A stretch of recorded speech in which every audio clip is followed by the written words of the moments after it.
I see the way you live. I see the way you love. I want to live like you. Oh, I want to love the way you do. And I don't wanna wait forever. I know that your plans are greater. I am ready now, 'cause there's nothing better, no. Whoa, and now I know.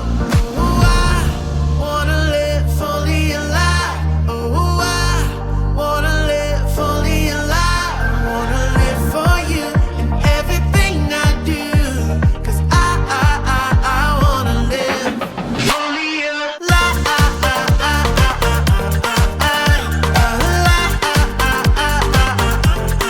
Fully alive. I wanna live. I see the way you live.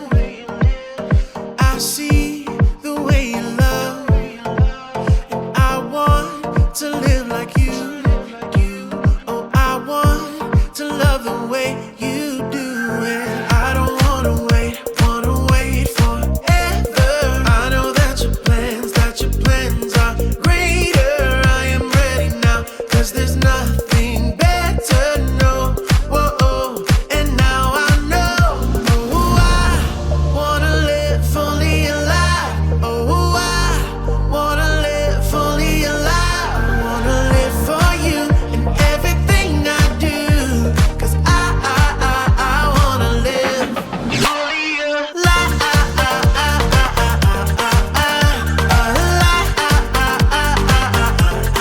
Fully alive. Oh, I wanna live. No, I'm never looking back, never looking back. No, I'm never looking back, never looking back. No, I'm never looking back, never looking back. Yeah, he lives inside, and now I am alive. Oh, I wanna live fully alive. Oh, I wanna live fully alive. I wanna live for you in everything I do, 'cause I wanna live fully alive.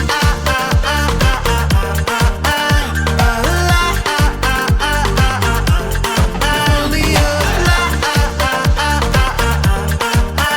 Oh, I wanna live fully alive.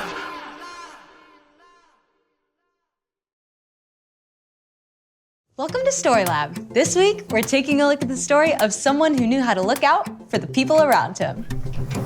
Hey, guess I didn't get the flower power memo. I got you covered. Oh. All right. That's great.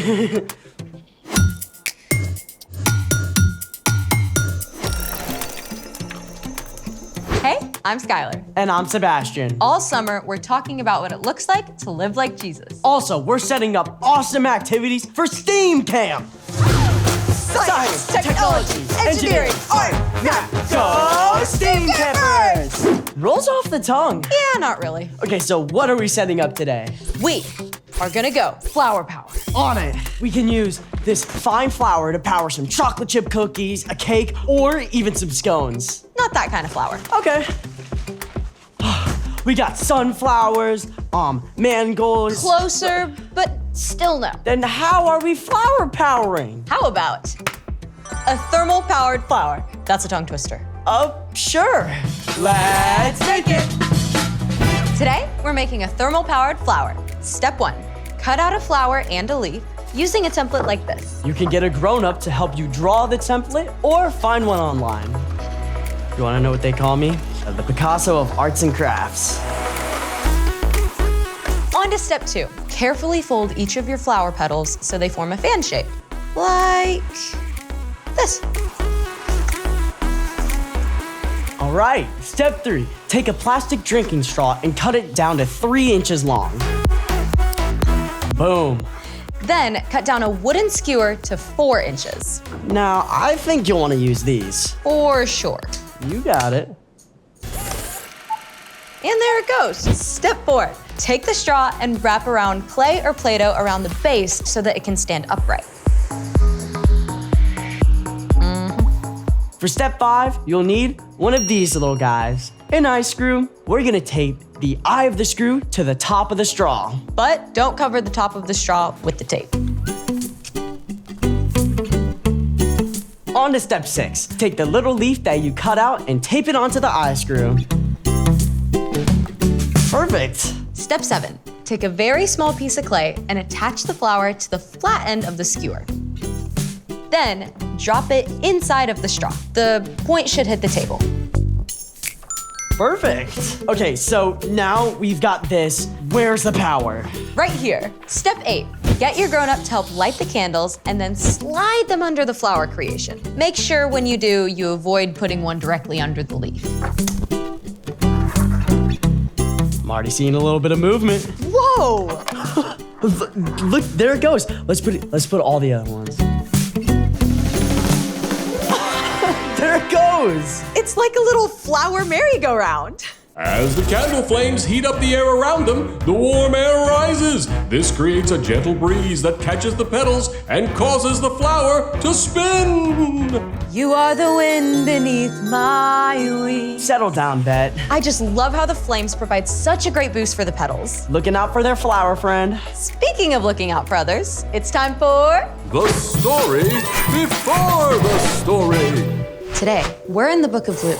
Luke wanted to clearly record the story of Jesus. From the very beginning, when people turned away, God had a plan to rescue us. At the perfect time, God sent Jesus, God's very own son, to live among us as a human. Jesus was born a tiny baby and grew up like an ordinary kid. He became wiser and stronger and more pleasing to God and to others. When Jesus was about 30, he was baptized by his cousin John. God's voice spoke from heaven, saying, "You are my son, and I love you.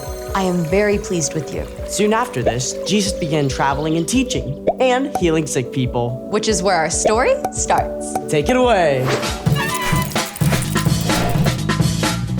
Hey everyone, I'm Padma. Today we're talking about how we can look out for one another, something that we see over and over in the life of Jesus. In Luke, we read about the amazing things Jesus did and the way crowds of people started to follow him everywhere. At first, the religious leaders were simply curious about Jesus, but soon they got worried.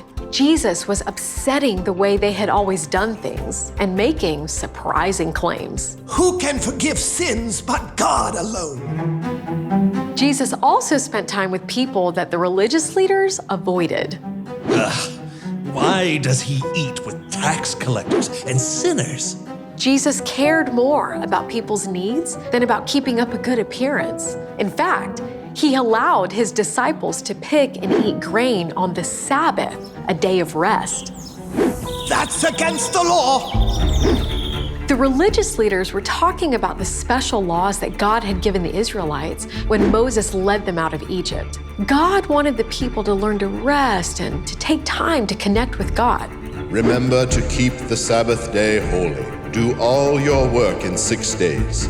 Over time, the religious leaders got worried about breaking this law. So they began to put more rules around the Sabbath to make sure they didn't work, like dozens more rules. You couldn't travel more than a quarter of a mile from your house. You couldn't even light a fire or kill a fly. Those extra rules were not from God. Instead of making the Sabbath more restful, it made it more stressful for most people. One Sabbath day, Jesus entered a synagogue and began to teach. In the crowd sat a man with a weak, twisted hand. Right away, the religious leaders went on high alert.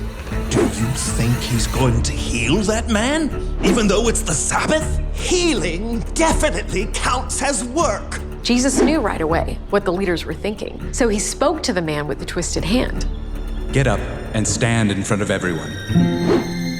You can imagine, this man was excited and nervous, but he got up and stood there as everyone stared. Then Jesus confronted the religious leaders. What does the law say we should do on the Sabbath day? Should we do good or should we do evil? Should we save life or should we destroy it? Nobody dared answer. So Jesus spoke to the man with the twisted hand. Stretch out your hand. the man reached out. Everyone could see his hand had become completely whole and good as new. Amazing, am I right? But the religious leaders did not celebrate with the man who had been made whole. Instead, they got super angry. See, Jesus had not broken God's law about the Sabbath, but all those extra rules made by the religious leaders. Jesus chose to ignore those extra rules in order to care for a man who was hurting and to make him well. But the religious leaders were so wrapped up in fear and in making themselves look good that they cared more about their own rules than about helping people. And so they began plotting how to stop Jesus. Jesus never let what others thought control his actions. Instead, he demonstrated for us all what the Apostle Paul later wrote to the Philippians. None of you should look out just for your own good. Each of you should also look out for the good of others. And that is the end. Wow, the religious leaders never really got it, did they? They really believed they were doing the right thing. They sure did, but in the end, they were just looking out for themselves. So, what's our part in the story? All this summer, we're talking about how we can live and love like Jesus. And when we look at Jesus, we see that he kept his focus on other people instead of on himself. He cared more about looking out for others than making himself look good. That's so hard to do sometimes. I mean, my default setting is me. Yeah, it's easy to think about what I want and what I need. For sure. But you can ask God to take your focus off you and help you look out for what the people around you need. I mean, you could carry some extra pencils or pack an extra snack, so if someone needs one, you can give it to them. You could look out for new people at school or church and invite them to hang out with you. You could be on the lookout for kids who need someone to play with at recess. For kids who need a place to sit at lunch. For kids who need someone to listen. Those are great ideas. And the more time and energy you spend looking out for others, the more God can work through you to change the world around you. I love it. I'm in. Me too. See you next time. So here's the thing. Look out for one another. Your family, Your friends. your classmates, Your neighbor. because then they can say, "You are the wind beneath my..."